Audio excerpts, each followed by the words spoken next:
The rugged log cabin is an American icon. Early settlers put their backs into mowing down trees and transforming them into humble homes that were inexpensive and easy to build. But not anymore. Today's titans of timber are pioneering the ultimate luxurious fantasies. They demand high-tech convenience, over-the-top detail, and they won't let any obstacle or any price tag stand in their way. Majestic Mount Shasta rises abruptly from the forests of Northern California, all 14,000 feet of it, located at the southern end of the Cascade Mountains. On a clear day, its peak can be seen from more than 150 miles away. Boyce Muse has had his eye on it for a long time. My wife and I had been talking about retiring in Mount Shasta for years, and so we went on an adventure looking for land up here. And at 4,000 feet high, amid 55 acres of mountain wilderness, Boyce and Joan discovered the perfect place to build their dream house. We climbed up on the mountain. It took us about 2 hours to get up here through the brush. And I turned around, looked back, I saw Mount Shasta, Lake Siskiyou. It was like a vision. I got chills. I went, this is it. From that moment on, Boyce would spend without limit to build his epic log home.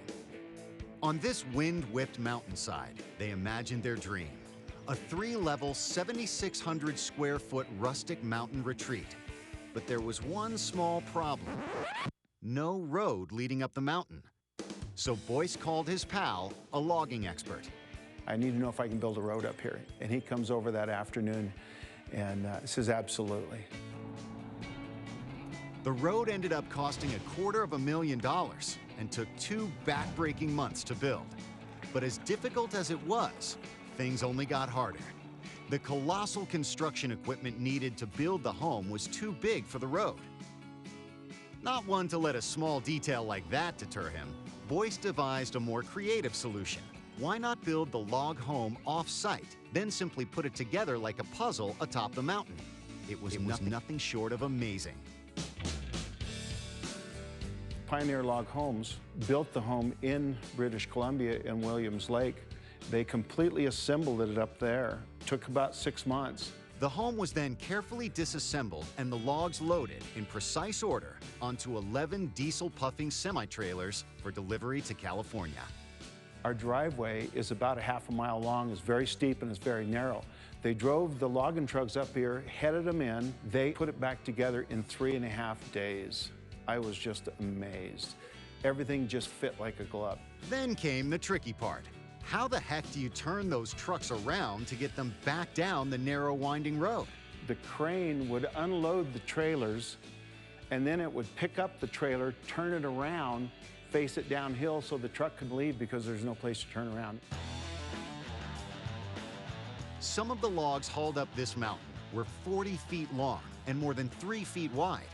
Western red cedar for the walls, and because of its strength, Douglas fir for the roof and structural beams.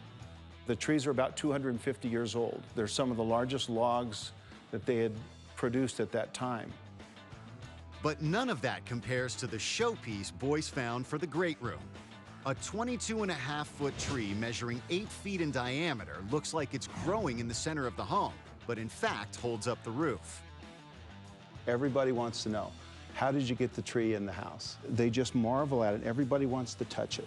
This was supposed to be just a post, and we went to British Columbia to take a look. This was laying out in their yard, and they dug it up. We asked them about it, and they said, yeah, we can make this fit. We decided to bring this in and incorporate it into the house, and we just love it. The roof took a month to construct, but then it had to settle for a bit. 3 full years, that is. As the logs dry and compress, they settle, and as they settle, the all thread becomes loose down here, and then we have to tighten it up. And it compresses these log cabin corners. And that was just the beginning. This immense structure is about 3 inches shorter than when it started, thanks to some serious fine-tuning and a lot of elbow grease. We have about 12 of these around the house, and there's a mechanism here with, you have to have a huge wrench, and you bring these down. You might bring them down a half an inch, you might bring them down an inch Takes about 3 years for the full process. So you're basically bringing the entire roof down as the logs settle. The cabin's foundation is surrounded by locally sourced lava rock. The same material was also honed to create the home's 3 dramatic fireplaces. It took 3 months alone for the rocks to settle into place, and it set Boyce back by $86,000. There was 75 truckloads of rocks that we brought in here. The giant rock on the mantle was also locally sourced. Boyce found a boulder that was the size of a Volkswagen and actually sawed the mantle out of it. The mantle weighs about 1,400 pounds, and we had to hoist that into place with a winch and about 5 guys. It wasn't enough to build an epic log home on the side of a mountain. Boyce wanted it to look like it had been here for 100 years. The theme here was the 1800s. What would the pioneers do? $9,000 worth of taxidermy covers the walls, and much of the furniture is handcrafted. In his quest for authenticity, Boyce didn't want any perfectly straight lines in the house. He insisted that the edges of the hand-scraped maple floor be cut to match the uneven edge of the stone floor. We left the rock natural here, and we had the floor people come in and match the rock, which they had never done before, and so they were a little taken aback by it, but they went ahead and did it. It was quite a process, and when they were done, they were very proud of themselves. It took 2 men over 160 hours to match the wood to the stone floor. Even the granite countertops in the kitchen have a jagged edge. I wanted the edges chipped rough. They'd never done that before, and I said, well, we need to figure out how to do that because I don't want them round. Nothing in this house needs to be smooth. Boyce and Jones' obsession to detail continued with the furnishings.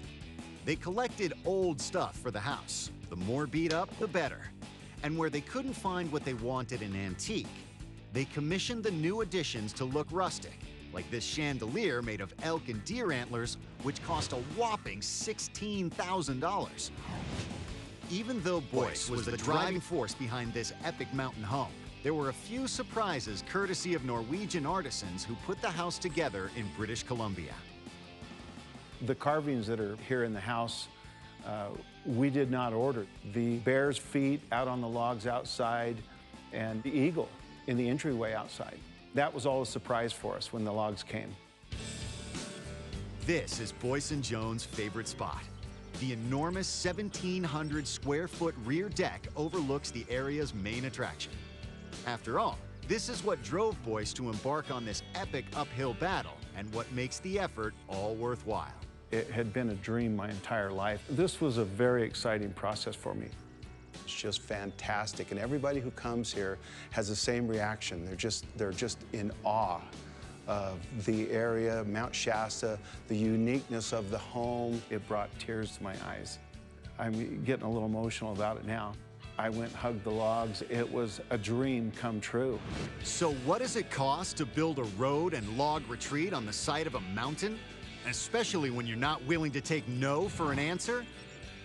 The price of perseverance, next.